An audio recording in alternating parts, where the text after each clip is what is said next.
Well, the clearance of Ruto's party presidential candidate, Professor George Wajackoyah, seems to be ruffling feathers in the presidential race.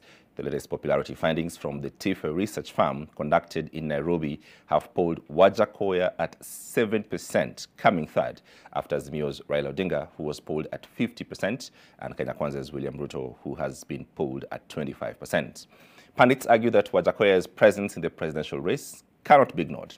Here now is NTV's Sydney Chazima with the latest ratings from the TIFA opinion poll. It is that season in the political world where numbers and opinions matter most, and opinion pollsters and research firms are not letting the moment pass by. The latest findings from research firm TIFA's survey depict an interesting turn of events in the presidential race.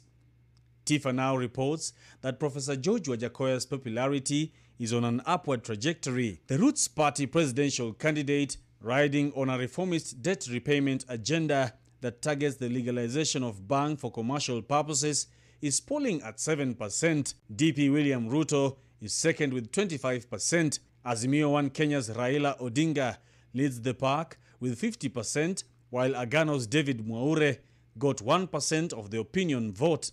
Also, according to the poll, the number of undecided voters has shrunk significantly from 32% to 18%.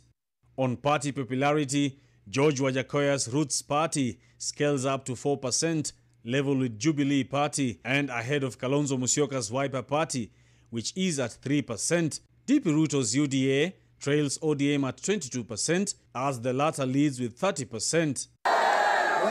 The Azimio One Kenya ranks as the most popular alliance, according to the poll, with 46% rooting for the Raila-led alliance, while 24% sided with DP Ruto's Kenya Kwanza.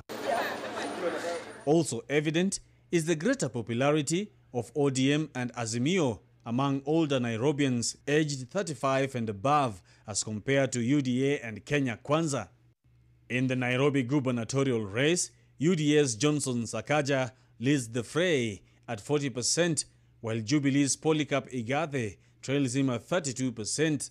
At the same time, 36% of those polled do not believe that SAKAJA has a valid university degree, while 29% have sided with the senator. The Nairobi senatorial race sees ODM's Edwin Sifuna lead the battle, with UDA's Margaret Wanjiru coming second and Jubilee's Maina Kamanda at third.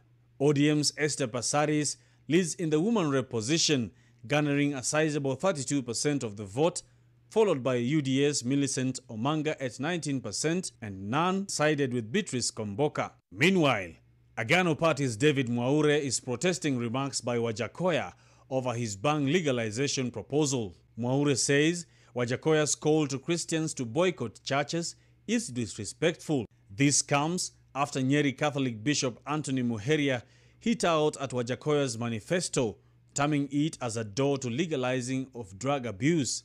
Mwaure has called on Wajackoyah to retract his statement and apologize, failure to which he has threatened to decampaign him.